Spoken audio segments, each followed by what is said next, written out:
Welcome back to another episode of The Root of All Success. I am your host, the real Jason Duncan, and if you're watching this, you can obviously see that I'm not in my normal studio. Yes, I'm here in my cabin in Sevierville. You can see my guy, we call him Chevy up there. This, I think it's a kudu, I think is what it is. Anyway, we're here at my cabin doing some work this week, and we're going to be releasing a very special episode here on The Root of All Success today.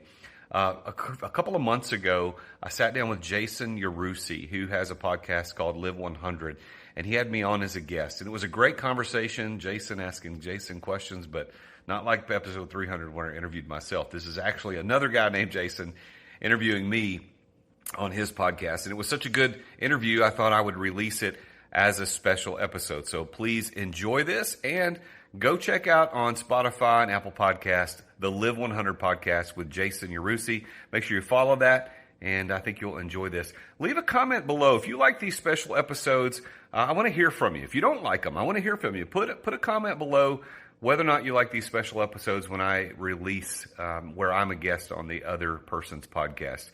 But thank you for listening. I'm the real Jason Duncan, and hope you enjoy this episode. The problem today is we have so many people that are trying to review or repurpose history in the lens of what our morals and what our standards are today. And therefore, it's leading us in places we don't want to go. So you've gone full circle, we'll say now, right? You go from a teacher, right, to TEDx speaker, author, podcast host. And at one point, just through the powers that be, become budget cuts. And that was the choice that you made to move into entrepreneurship. And you've done a ton of things since then. Successful business in 2010, grew to America's fastest growing private company before exiting in 2020. And now you share your knowledge, experience to the Exeter Club. You have a syndicated podcast, The Roots of All Success. So, but talking back to that feeling, you have a moment where you think you're going to be a teacher. You said before that you thought you're going to be a teacher forever. And then all of a sudden one day, here you are, your forever plan becomes a not forever plan. So what was that first decision or first thought at that moment?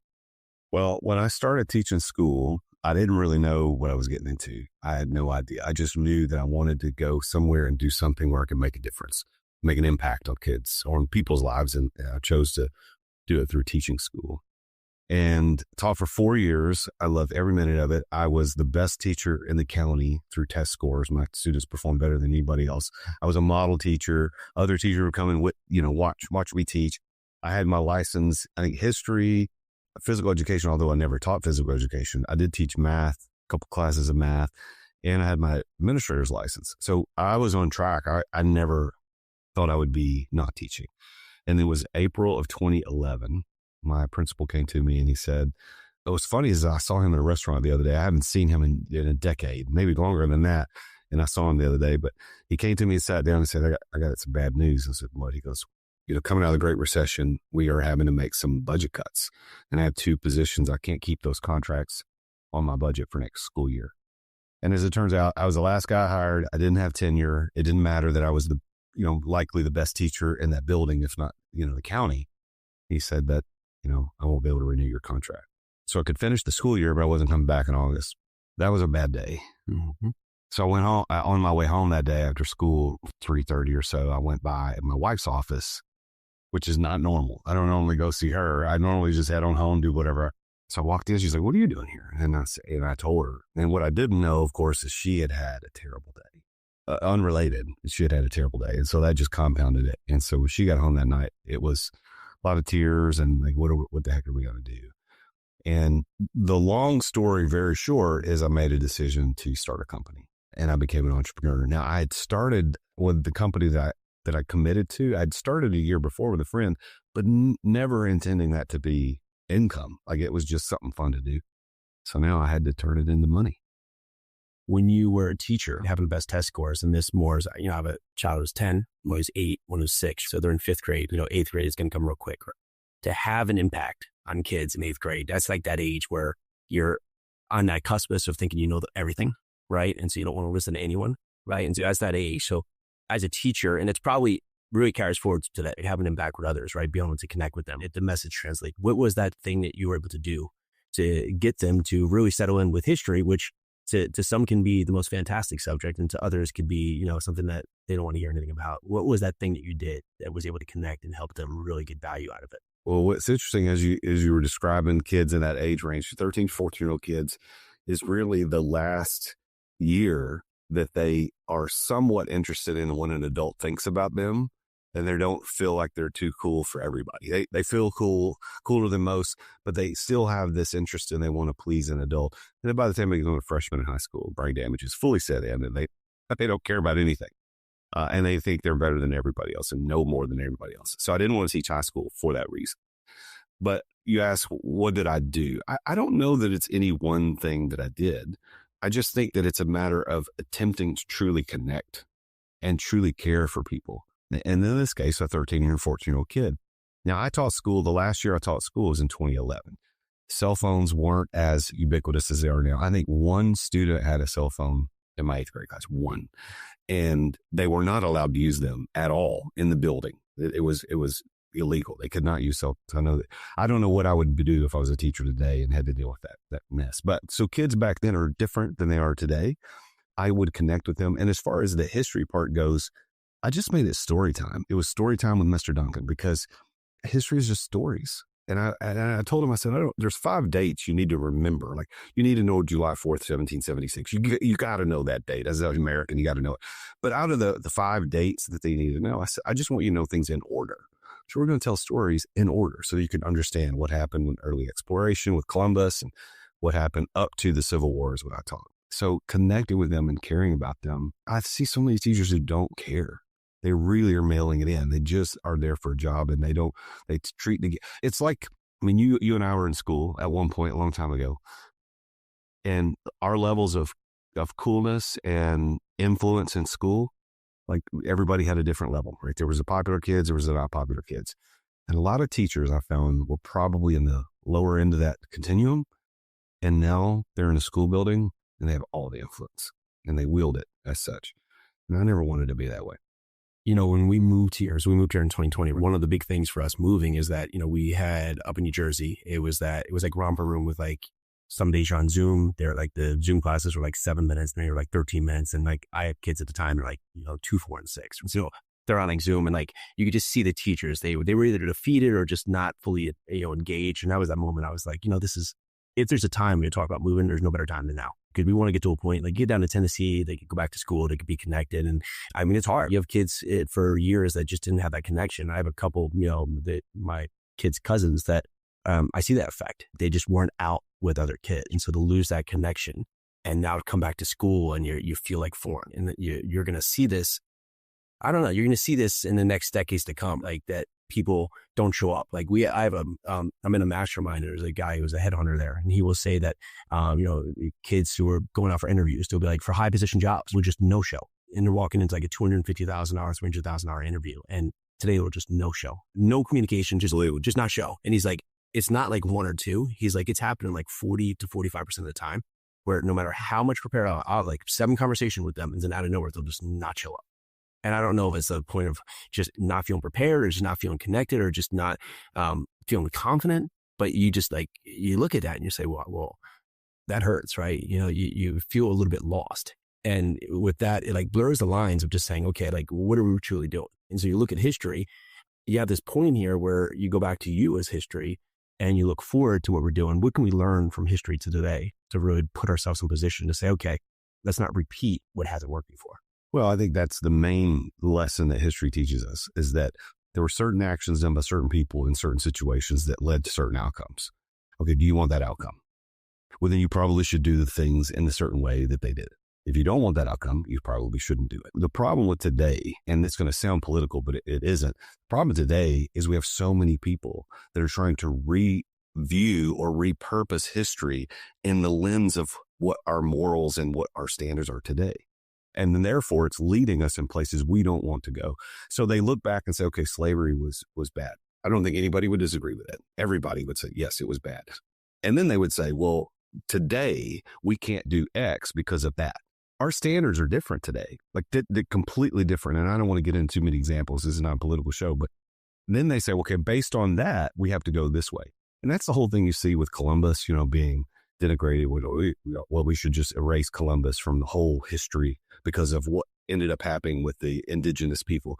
You can't judge Columbus on the standards of today. It doesn't work that way. So kids need to understand that what we're talking about, I can't imagine teaching history today. I can't imagine being a teacher during COVID. I would have already been fired. I would have been on the news. I would not have been able to make it through that crap.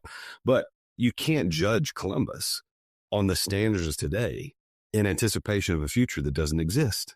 You have to look at what they did with what they knew in those situations and where did it lead. That doesn't approve him of doing terrible things, but it certainly forgives the fact that he did stuff that we wouldn't do today because he had different standards. There were different things going on.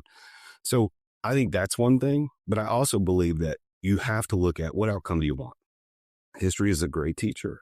If A plus B equaled C, then A plus B today is probably going to equal C. So if you want C, do A and B. That's probably how this works out. Same thing in business. You know, the danger with just so much information today is that you can just think about just trying to find like the actual truth of what's happening, right? But you think about that today, it's hard enough. But you think about like 3, 4, 5, 6 decades from now, and it's just like the noise. There's so much noise out there that it's going to be hard to look back. Because like even if we go back further and further in history, we just have what was told through story, what was told in some part, what was written down. Those are what we have to read off history. Today we have thousands of, opinions, thousands of perspectives, right? And thousands of views. And when you go forward into the future, think about how that's going to be compound and how you just try to get back to like what actually happened today. I can't imagine, I can't fathom because, you think about all the things we have today, you can't even imagine what's going to happen to the future. Yeah. Right. So I think about when my kids, 35 years later, when they're my age, looking back and just saying, okay, well, I was there when I was 10. I remember what actually happened. And now today that's saying like this, I just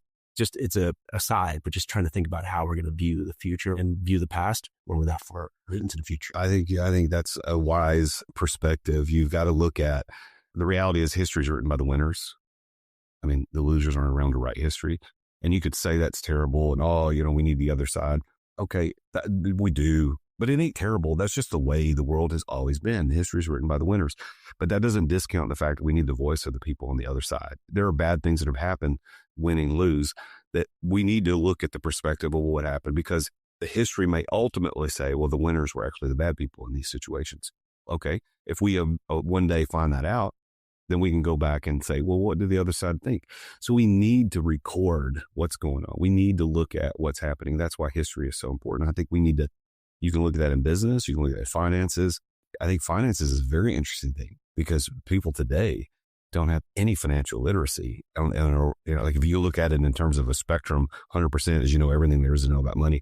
I mean, we're probably in the bottom 10% of what people actually know about money, the history of money, where it came from, how it's working.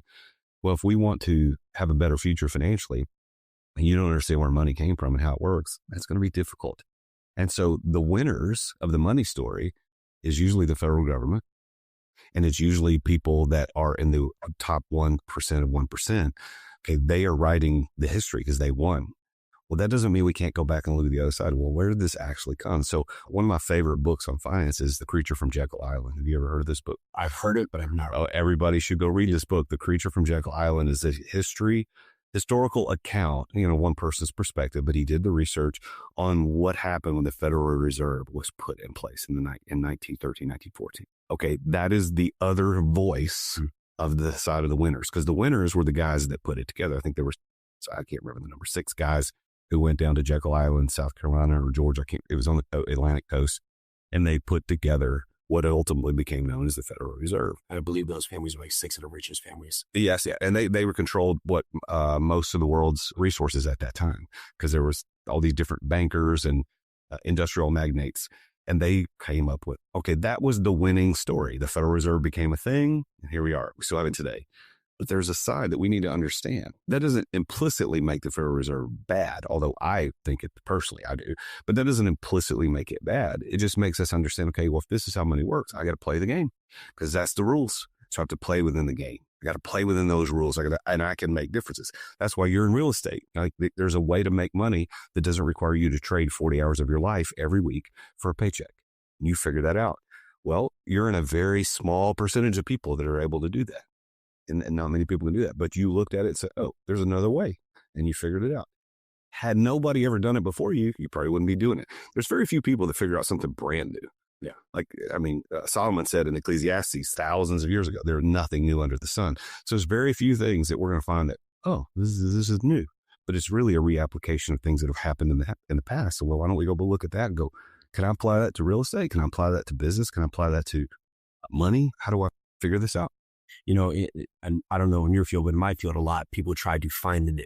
When in fact, you can just go back and repeat exactly what was done. And you use that and you say, okay, if I just go back and just repeat exactly what was done, I already have a backbone, a foundation for what stands upon what's worked in the past, what's continuing to work today. Yet you'll see people get lost where they actually won't go take action because you're just trying to find that new thing. It's like, I'm trying to find that thing that's going to get me like 100x today or something where I could just go and say, okay, if I just follow these steps. I remember, that was a part of NERS when we went to buy our first farming community. We brought a 94 unit back in 2017. And it was that point of like just trying to find a new, but then all of a sudden saying, well, wait, that guy's doing this. So maybe I should just try those steps. And when I got that, it gave me confidence. I already knew, like I tried one step. I was like, oh, okay, that's the step they did. It worked. And you do two steps. But we get lost in this world where you're constantly trying to find what to do. But if you just take the action, it actually gets you the results, right? So what actions did you take? Let's pivot a little bit back to you leaving as a school teacher, jumping into the business that you had started a year prior. But what actions did you start taking that started to give you the confidence to say, okay, you know what, we got something here? So the business that we started in the spring of 2010, there was the name of the business was Future Vision Energy. And a friend of mine had convinced me to start that company with him. I had no intention of ever not being a school teacher. That's what I wanted to do. We had just moved into, at the time, what we thought would be our forever home. Life was good for us. I was a school teacher making $36,000 a year. My wife was making probably about the same. But back then, that provided a pretty good life. Bring back the good old days as far as I'm concerned. But we were living a decent life and things were good. And Bill came to me and said, hey, let's do this thing. I'm like, okay. So he wanted to design a hydrogen generator for cars, on-demand hydrogen generator. And he also wanted to build ethanol stills. It's like, okay, dude, I don't teach science. I don't know anything about this, but I'll be happy to work with you. So we did it. We got it working to where my son's go-kart would run off hydrogen that we created in the shed in my backyard. It was pretty cool. But the decisions that I made, so that's the question.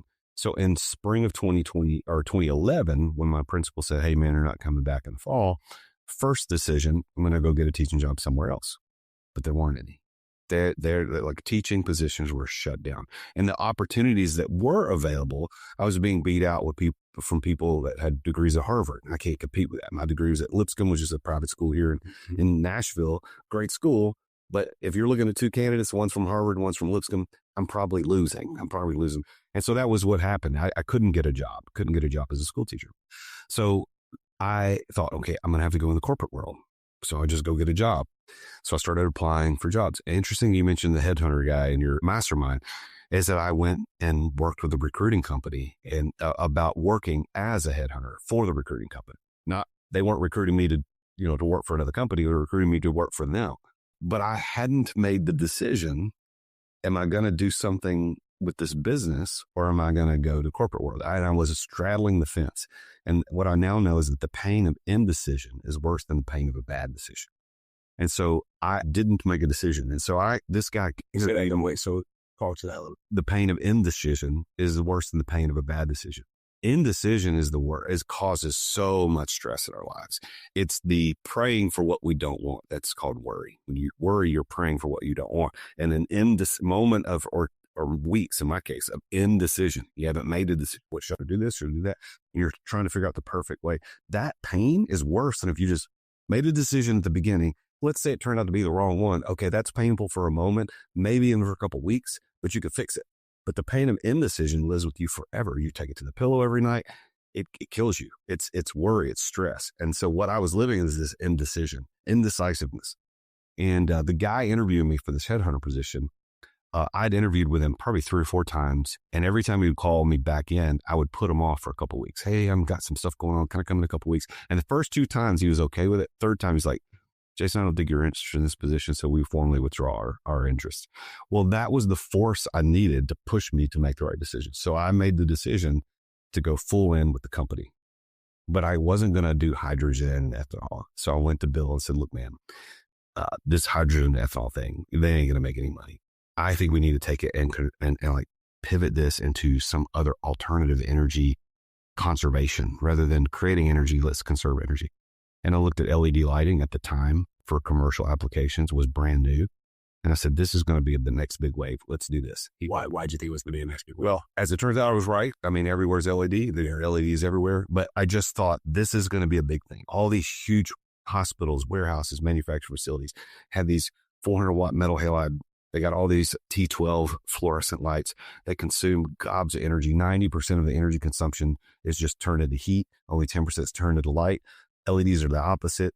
90% of the energy consumed puts out light. Only 10% puts out heat. So it's going to be great for if you're, the environmentalist, it's going to be great for the environment. It's going to be great for your pocketbooks. It will save you tons of money. And I just knew it was going to work. Bill disagreed with me. So we separated. He took the hydrogen and ethanol and, went off on his own thing. And I retooled the whole company to do LED lighting retrofits. When I told my wife, I said, look, here's the thing. August the 15th is my last paycheck from the state. And I probably made this decision in June because April, that'll like 2010, it's 11, it was 2011. So my principal comes to me in April. So I probably make this decision in June, and I've gotten until August. So I've got, I don't know, probably 2 paychecks left, July and August. And I tell my wife, I said, look, if I don't make a deal, if I don't get some money coming in, I'll go get a real job. I'll go work at Lowe's or I'll go work at Starbucks. I'll do something to make some money. On August the 12th, I walked into the hospital boardroom at a regional hospital here in Middle Tennessee. Just a cold walk. No. We had been working with them for a month or so, 6 weeks. And this was the pitch. This was the final, here's the project. Here's how much it's going to cost. And the story is amazing. So we're sitting at this conference room table, and I'm on this side of the table at the very end, kind of like we're at this table now. And the VP of Finance and Facilities is sitting across from me. The VP of Facilities, not Finance, sitting across from me. But the table was probably double the width of this. So he's pretty far away from me. And I have my 11-inch white MacBook. Remember those? It was sitting in the middle of the table, not connected to the screen because I didn't know how to connect it. And I'm leaning over and clicking the space bar to go through slides. And the guy next to him is the engineer for the hospital. He's the guy I had been working with this whole time. And then 2 feet down from him is the CFO of the hospital. And then next to me is my business partner. And I'm pitching. I'm pitching. And it's a new business partner, so different business. Yeah, so it's a new guy I brought in when I knew I was going to go this direction. Yeah. He actually knew the CFO at the hospital. That's how we were introduced to the hospital. So I'm going through this, and the guy sitting in your position, the VP, he looks at me and about halfway, or about 2/3 of the way through the presentation, he says, "Can I ask you a question?" I said, "Sure." He goes, "Why wouldn't I do this?" And because the issue was, we were going to save him X number of dollars. It was like $280,000 a year in his energy bills. And it was going to cost less than that annually for the next 5 years to do the project. Why wouldn't I do this? I said, I don't know. Why wouldn't you? Then he looked at me again. He said, has anybody ever told you no? So I said, no, sir, they haven't. Now, I didn't tell him he's the first guy I asked. And then he looks down at the CFO who knows my business partner. And he knows this. And he says, do you trust these guys? And he said, yes, I trust them. And so he looked at me again, and then he looked back at the CFO and said, write the man a check. I didn't even finish the presentation. And that turned out to be a $2.3 million project. It took 3 years to complete. And it wasn't $2.3 million up front. I think the first check they wrote me was $18,000, and it was just enough to kind of get us started on the project. And then the first big check was $626,000. Still have a copy of that check. Biggest check at that time that I ever received. I mean, not just ever received it, that had not even just zeros on it. I was a school teacher, for goodness sake, making $38,000 a year. So that was a big day. Yeah, and I mean, that's like 18 years. Oh, yeah. Crazy. Hey, of course, that wasn't all my money. I had to buy products with it In terms of seeing that shit, but it was a lot of money. It was a lot of money. They already had their mind made up when you walk in. So you almost have to convince them. Like, I'm sure you've been in meetings before. You know the result before the meeting starts, and it's almost that they have to some way have a massive pivot for them to come out there. So they're just trying to find the reason, like, this seems so logical. Like, tell me how I say no. But there's really no way. And you think about it at that point, there's lots of things that, today seem obvious. It's absolutely obvious. But at that time, it was like, it's just not clear. So what did that do as a stepping stone? Where do you go next? Well, so that proved concept. And I think anybody in sales, real estate investing, whatever it happens to be, coaching, like I'm a business coach now. So anything you're doing, proof of concept happens with the first person who pays you money for whatever it is you're trying to do. So if you're trying to sell a widget and you've worked 2 or 3 years selling that widget and nobody's buying it from you, it ain't going to work. But if one person other than your mom buys the widget. It's a proof of concept, like this will work. So now it's, how do I get 2 people to buy? How do we get 3 people? So we had one major deal on the books, and it was a proof of concept. And now we know, okay, we can do this. And that boost of confidence that it gave us allowed me to parlay that into other big deals. So there's a large distribution center in Gallatin, Tennessee. It is a clothing company that we would all know. I'm not going to say the name. They're on TV all the time. They've been around for years. They had 2.8 million square feet. I think it was millions of square feet in our town. And I lived in Gallatin at the time. And I was literally driving by one day and kind of saw it. And I thought, I bet they got a lot of lights. And I cold called. I just Googled while I was at a red light the name of their company, and they don't have a phone number listed, but about 6 pages in Google, there was a phone number attached with the name of their company. And I just clicked on it, called, and the guy who answered said, IT. And that's how he answered the phone. So I'd figure I'd found an internal line somehow. And I said, you're going to think this is nuts. I said, but I live here in Gallatin, and I'm just curious, what's your electric bill every month? It's got to be huge. And he hangs up, which see Plage go. So I in my brain, he was one of 50 people in the IT department, or at least a lot of people in the IT department. So I just called right back, and I did get a different guy, but it was the other guy. I eventually found out there's only 2 guys in the IT department. So the other guy, and I go to both. You were sitting far enough. Yeah. So I did the same spiel, and he goes, hang on a minute. He puts me on hold for probably 3 minutes, and I think he's not coming back. But I stood on the phone. And he goes, and he comes back, he says, you need to call, I don't remember her name, we'll say Carol. You need to call Carol in finance. Here's her phone number. He gives me the phone number. I call Carol, and I do what you're not supposed to do in sales. I leave a sales pitch on a voicemail cold.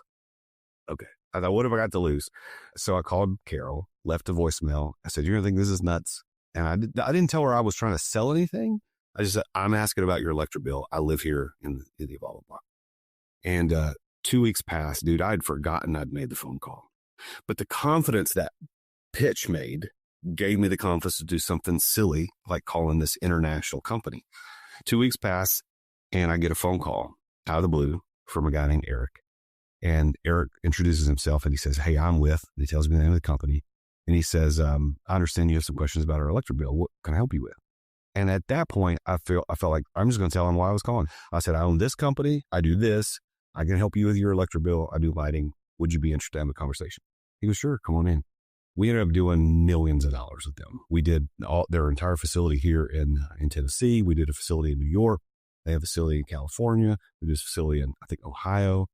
And it was millions of dollars off of a confidence building opportunity I had at the hospital that turned into, well, I'm going to call this guy, and I'm going to call this guy. And we became, at the time, one of the fastest growing privately held companies in the country. We were doing millions of dollars in revenue. We had a 7-figure bottom line.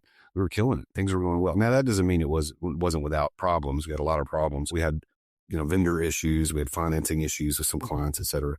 But it was an amazing run. It was an amazing run. We did more hospitals than any private company in the country at the time when we were doing it. What's so interesting is that, you look at a lot of future results, and it's usually 2 ways. Right? Someone tells you no, and you just stop, or someone says no, or just hangs up on you, and you say, okay, well, I'm just find someone else to ask, right? And you just keep asking that question and carrying it forward, right? And I could think of just multiple times that you see that first no, and when I was young, like that would have been it. I'd be like, oh, okay, guess go on something else, right?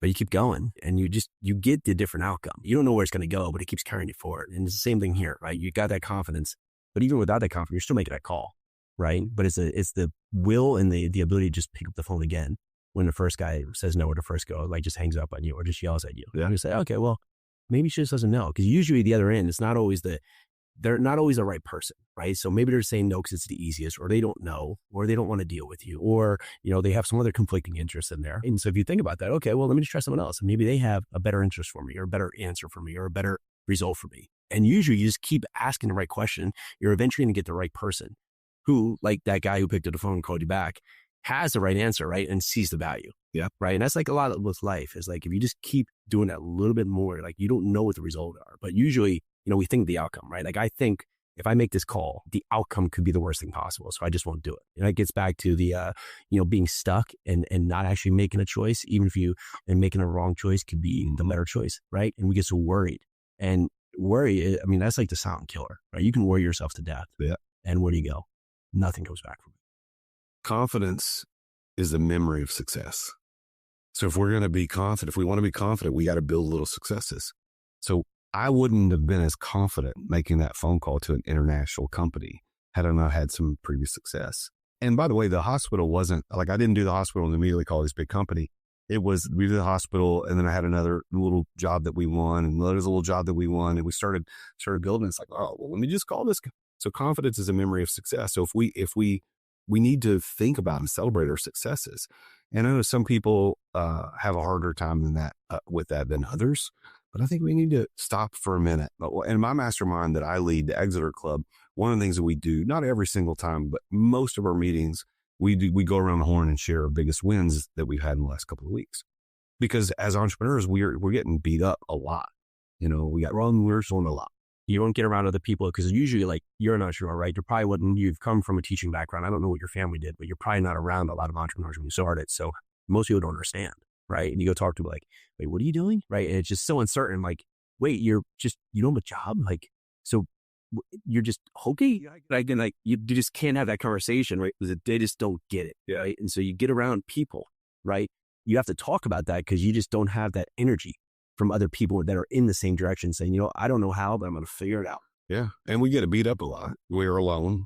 And so getting together as our group, we share wins. And I want to hear you. What's the biggest win you've had in the last 2 weeks? It could be family, it could be money, it could be business.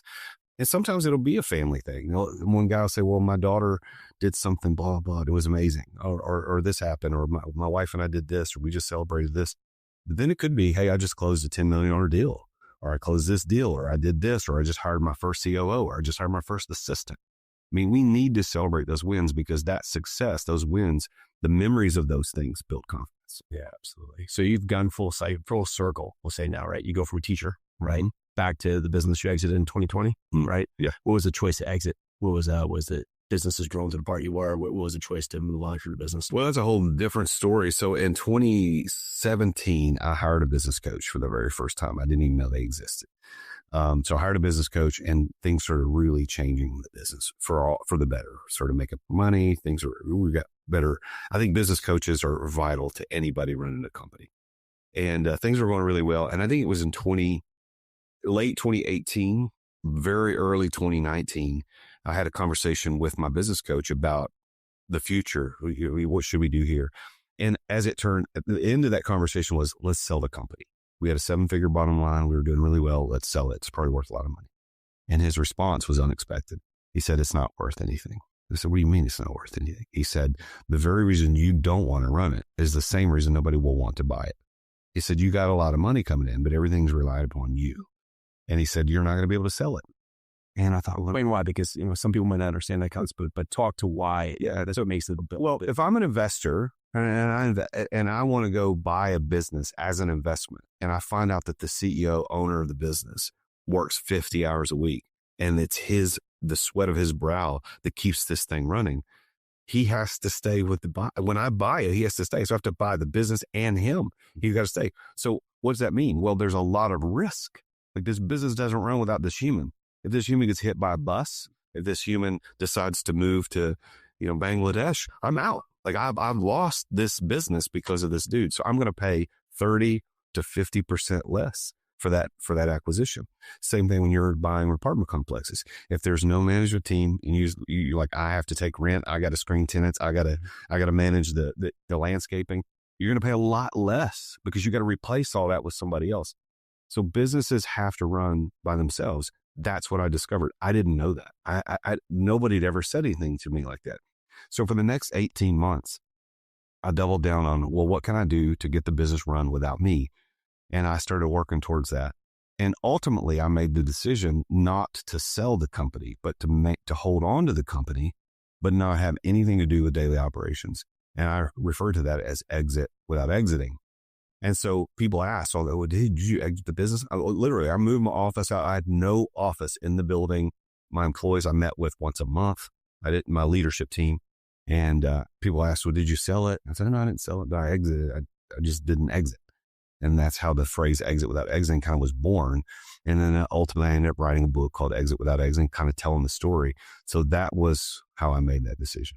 You you probably just put the fear of life into a lot of business owners out there who just can't think of the business operating without them in it, right? Because they think that the second they step out of it, right? Because you've been in business before and you were doing this for up to 2018, where you probably like, if you are away for a day or you're at your kid's event or you're like going on vacation, you're just like thinking like, like you're all over your phone, you're all over this point because the business is just going to collapse without you, right? And so when you start pulling yourself out of the business, like it's the same thing. You get that little bit of confidence, right? You find someone else who can fill this one part, or maybe you can fill more part, maybe you can fill some of it, and the business still does something the next day. And then the next day, something happens again without you. And all of a sudden you look at it, you say, well, that was the whole point of starting this business, right? Is creating a life that I want. And that's what, Live 100 talks a lot to really just getting back to a life that you truly want to live. And the big part for that is that it's great to grow a big business. It's great to do a lot. But if you're so busy doing the business and you miss out on life, then you look back and you say, well, why was I doing the business? Just to get back to the life I want. Yep. Right. And so now I'll get back to the full circle thing. You've gone from teacher to, business owner. It seems still business owner today, but back to teacher. Right? Yeah. How do you lose the lessons from day one now into today? Well, what's interesting is that we haven't talked about this, but for 13 years before I became a teacher, I was a pastor. So I did pastoral ministry for a long time and then got sick of doing that. That's why I decided to start teaching. I got to take this energy that I had to help people and teach into a different avenue. So that's why I went to become a school teacher. And then we've already talked about why I left school teaching to become a business owner. So I became a business owner. And then when I exited, it might seem like a natural step now. It's like, oh, well, just go teach people how to do what you did. I didn't know that's what I was going to do. I went through about a 4-month identity crisis when I was not the CEO and president of my company. I didn't know what the heck I was. I didn't carry business cards around. I introduced myself as that. And so I had a mentor and coach at the time. We met every single week just to kind of figure out, get my head right, because it was this, I'd built an identity in this business for a decade and I didn't know how to introduce myself anymore. I didn't know how to show up. And it was him who kind of helped me understand, okay, teaching is your thing. Leadership is your thing. So you got to figure out how to use those gifts. And maybe it is going back to teaching school because you've got money coming in from the business. You don't need the money from teaching, and so I thought about that. And I had a couple of friends who'd reached out to me and asked me to help them with their businesses. So I helped a guy launch a business. I helped another guy kind of expand a business. And I thought, I actually enjoyed this. This is fun. So maybe I should just coach. Maybe that's what I should do because I'd had a business coach. Maybe I should just go into coaching full time.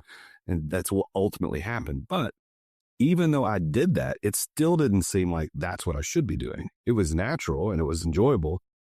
So I attempted and I started so many other companies. I think I started 5 or 6 companies in 1 year, just thinking, oh, yeah. They say on Instagram, the average millionaire has 7 sources of income. So I got to go do that. Well, what they don't tell you is you need to get the first one locked before you go to this other crap. The biggest piece is that you look at this like everybody's who like very famous who have multiple businesses, but they all started with 1. Exactly. Right. And when you do this and you try to get 7, right, you're going to get beat by the person that's doing 1 and every time. Right. And that's why I try to talk about real estate. Like if I'm trying to invest all over the country, I'm just going to get beat out in every city by the guy who's just investing in that city. Yep.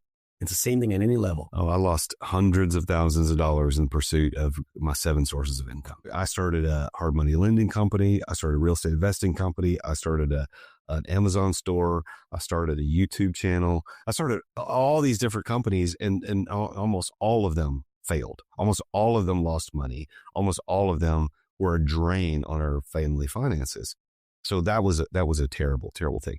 And I was tempted, well, maybe I should just acquire a business. I love to ride motorcycles. I'm a very big motorcycle fan. So I looked at buying a couple of motorcycle dealerships and chased one down to where the price didn't make sense. So I backed out, chased another one all the way down to the end of financing.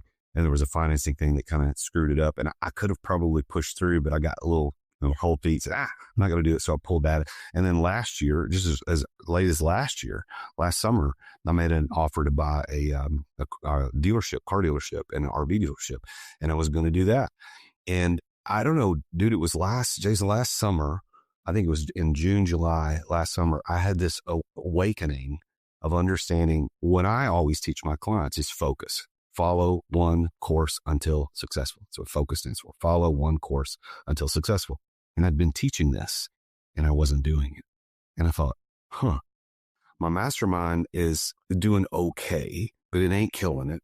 I said, I just need to double down on this. But I was in the middle. I had an LOI already issued on this. We'd already been negotiating price. And so I made the decision to focus on the mastermind only. So I couldn't withdraw my offer because that would be no integrity. So he had an offer on his desk for this dealership. And I just went back to him and I said, look, here's the deal. The offer you have in your hand is the last and final offer I will make. There will be no negotiation. If you don't accept that, we're done. And I have to hear from you by the 31st of July. And if I don't, I will assume you don't want to do it. He didn't get back to me until the 31st. Now, he did get back sometime in the middle of August, but it was too late. I already made the decision. So I doubled down. Well, between that day and the end of the year last year, we nearly tripled the membership of the mastermind. The power of focus. So for me, it was July until the end of the year that I realized that God put me on this planet to use my gifts of teaching and leadership and service of others and to enjoy this life that he's given me. And how do I best do that?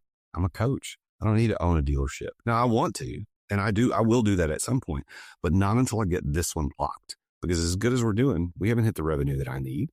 I do have enough money to pay my bills, but I haven't hit it that I want. Like there's a certain dollar amount per month that I want in recurring revenue. Haven't hit that yet. Well, as soon as I hit it, buddy, I'm going to go buy something. I'm going to go buy like an apartment complex. I'm going to buy a dealership. I'm going to do something. But right now, everything's on lockdown. Like your partner, Dustin, has reached out to me just last week and said, hey, man, I got this deal. And they're like, nope. Like I'm focused. I'll be happy to listen and I'll pass it along to other people, which by the way, I do have somebody who's interested. So don't let me forget. I almost forgot about that. So I'll talk to Dustin about it too, but I'm not doing anything until I get this through. And I think I could be there. If not by the end of the year, certainly first of next year, I'll be there. It's amazing when you follow one course of action until successful. Yes. What shows up. You get what you want. I think that's a great place to leave it with today, man. Jason, I'm sorry. It should be very here. These were same name, but you know what? It's been great. I mean, I learn a ton to do these podcasts always, right? But even sometimes it's just really putting the message back in there that like, there's nothing more important than focus. And I've gotten back to the mind becomes weak when we just let distractions in.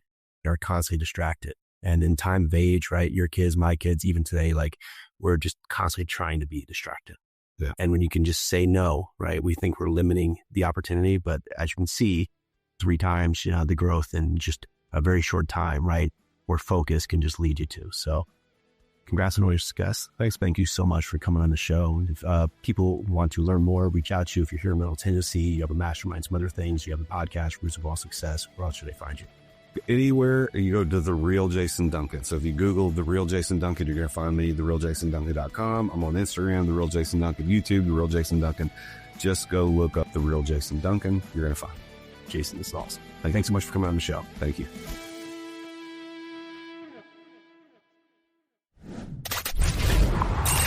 Attention business owners. Attention business owners. Feeling burnout from running your business? Uncertain if you're nearing burnout? Take our free 10-question business burnout test at businessburnouttest.com to discover where you stand. With just 10 quick questions, you'll learn how to immediately begin making changes to regain freedom and success. Cut your daily operations time in half. Improve your quality of life and prepare your business for your future exit without losing revenue or profit. Visit businessburnouttest.com now and take the test. Thank you for listening to another edition of The Root of All Success with the real Jason Duncan. If you've enjoyed this week's episode, visit therootofallsuccess.com to access the show notes and other helpful resources. Follow Jason on social media at The Real Jason Duncan. See you again next time here on The Root of All Success.